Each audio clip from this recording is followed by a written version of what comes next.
Saraswati Thakur says, don't try to become a great devotee, just become a good devotee. And in order to develop that, one should chant great japa. So we say make japa great again. Again means every day, because every day is a new day, and the mind has been our nemesis since a time immemorial. And therefore we can't assume that I conquered the mind yesterday and therefore I'm okay today. Every day we do sādhanā, not every other day. So there's a term or a word, fade. Fade means to gradually grow weak. Generally, people don't give up japa immediately and just walk away, but it fades away. Their sādhanā fades. And this can happen on a weekly basis, monthly or yearly basis. So we have to be aware of the phenomena called japa fade. All practices fade without attention. All practices fade without attention. So attention means to give special care. It's one of the meanings of attention. It also comes from the word ten, which means to stretch. We have to stretch towards it. We have to stretch ourselves every day. So some of the tenets of practical application of this is practice pronouncing the syllables. Syllables are meaningful. If we miss them, then we're not actually doing the practice. Pronounce the syllables. Hare means the original energy of the Lord. So make sure you say the syllables. It is the manifestation of that person. Next is to be determined to make your japa better each day. This is the only way to avoid japa fade, is to be determined to make your japa better each day. Don't be satisfied with the status quo. And in the Bhagavad Gita 6, 3 through 5, could somebody grab it really quick, please? Bhagavad Gita 6, 3 through 5. When Arjuna asks about controlling the mind, Krishna recommends suitable practice and detachment. These are elements in a daily practice that are especially important. Thank you. And I quote Krishna, "For one who is a neophyte,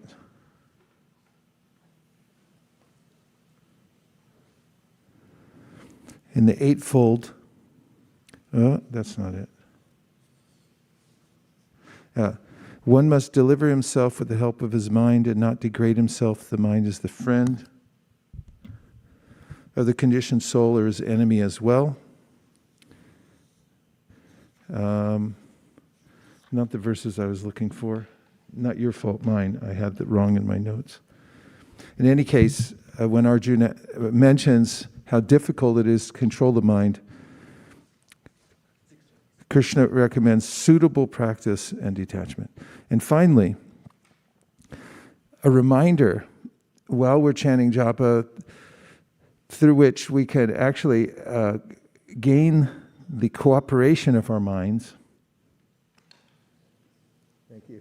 That's 26.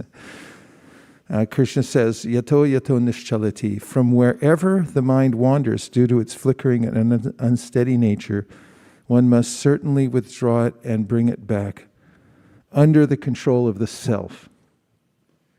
And one of the ways to entice the mind is the helpful remembrance epitomized by the following statement Prabhupada gives in the Bhagavatam 2.1.12, which is, by chanting the Lord's name, one can derive all the stipulated energy synchronized from all sources. Do you realize what that means? This means you've discovered the source of all good fortune and the way to be in one place and have everything come to you. I'll say it one more time. By chanting the Lord's name, one can derive all the stipulated energy synchronized from all sources. It just means you get everything that you're looking for. The mind doesn't have to go anywhere. You can stay home on lockdown, and everything will come to you by Amazon Prime. Not that the holy name is our servant, but we should know that we are the servant of the Lord, and by serving Him through chanting His names and listening carefully pronouncing the syllables, that everything that we could possibly are hankering for will be fulfilled, because all stipulated energies are synchronized in the holy name. Shri Harinam Prabhu ki jai. Srila Prabhupada ki jai.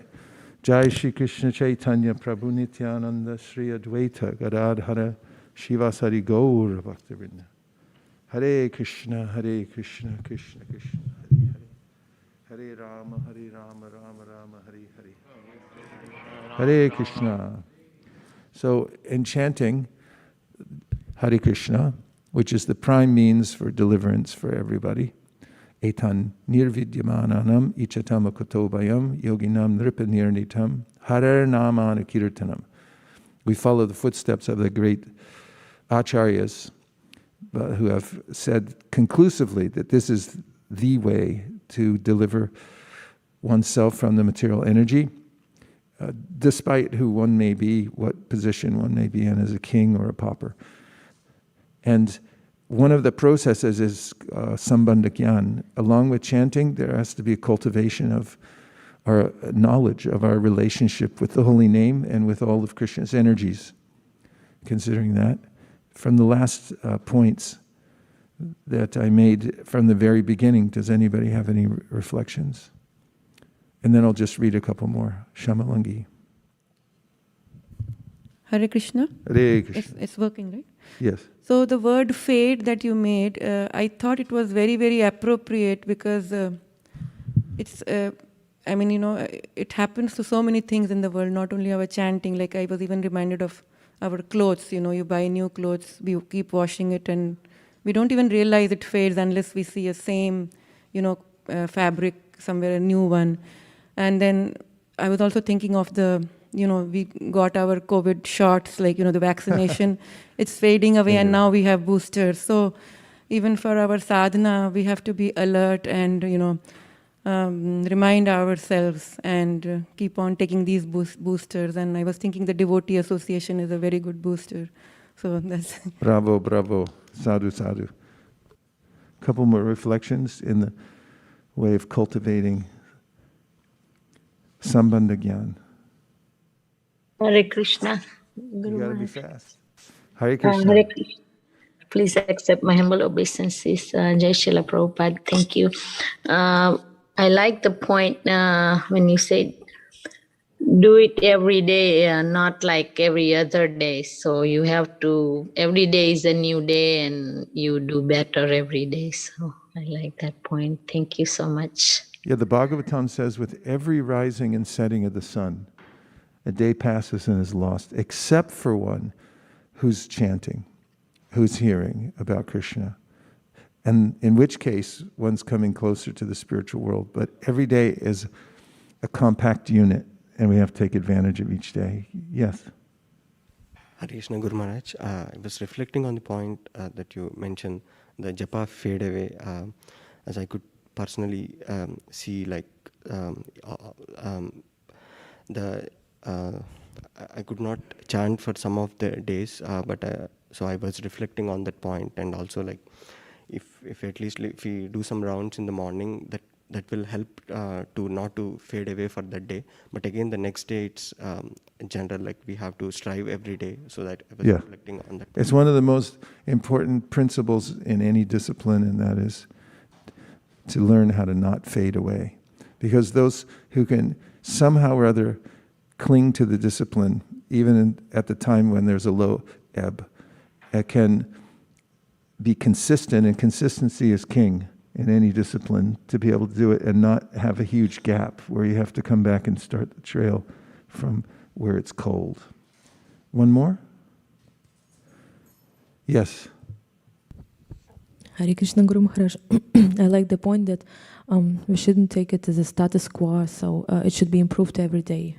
Just to check that, focus on that, improving sadhana and improving japa every day. Yeah, it's a paradigm I've mentioned many times in management, that if you're making improvements in the organization or in the project that you're working on, then everyone wants to do more than they have to.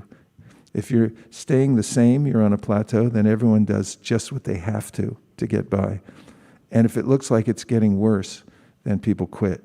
And it's the same thing with our minds. When we're making improvements, we feel enlivened. We always have to have a goal to go towards, like, what am I going to improve on this time? Otherwise, we get into that mood of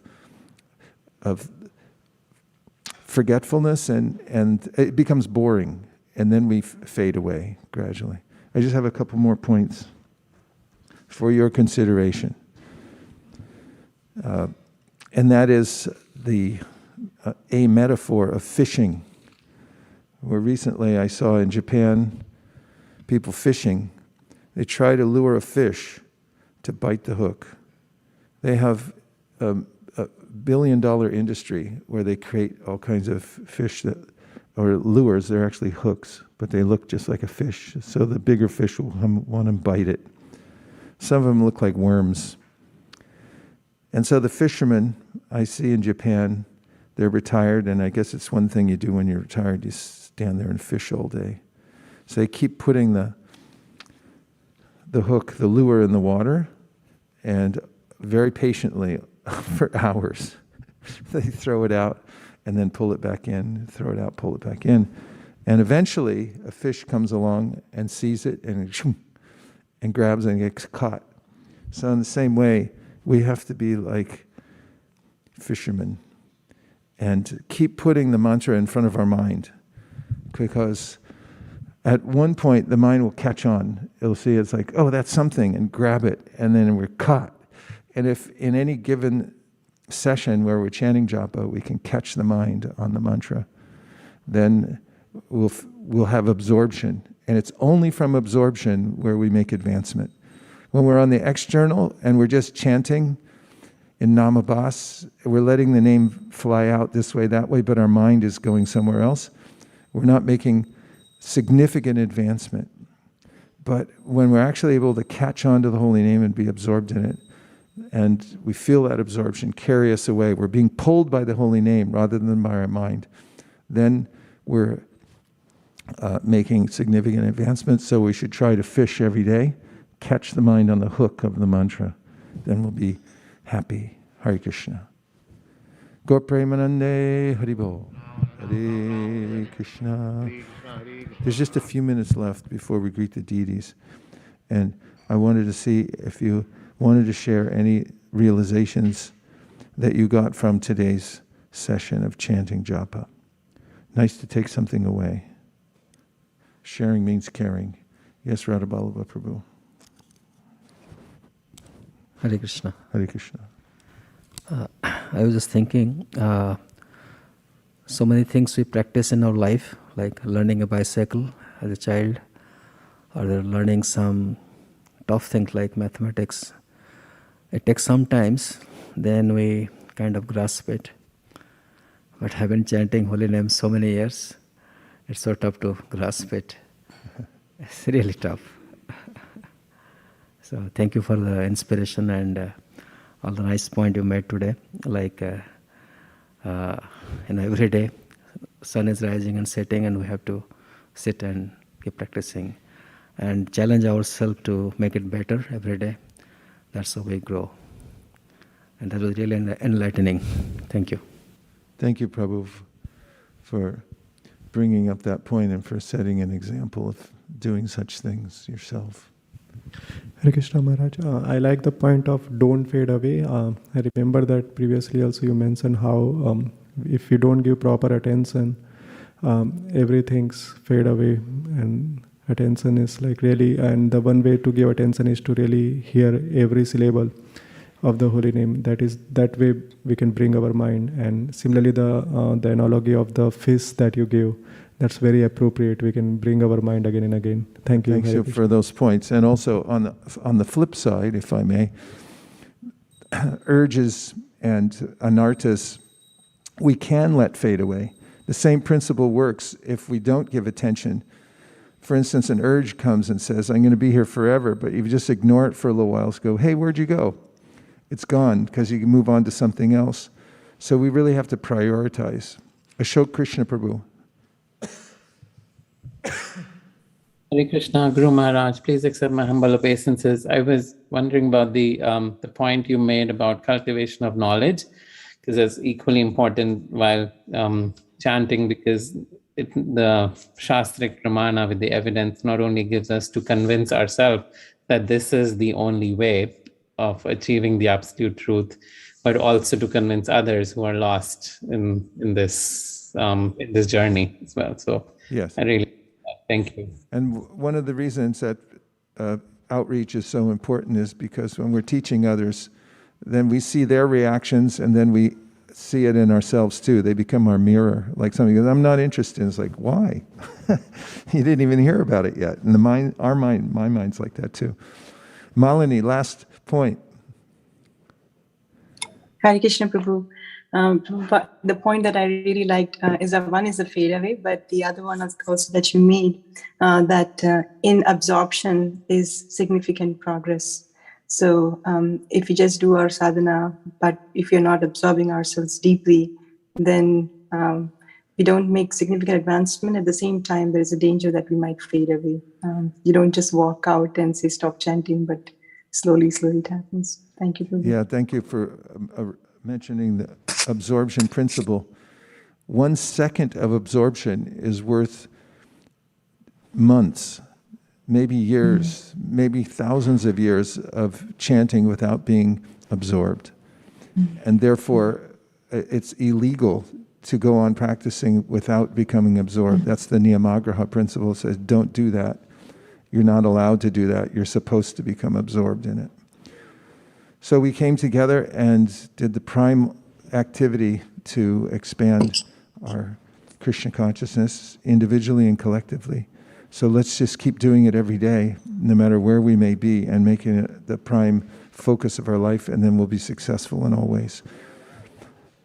Shri Harinam Prabhu Ki Jai, Vancha Kalpatarubhashta.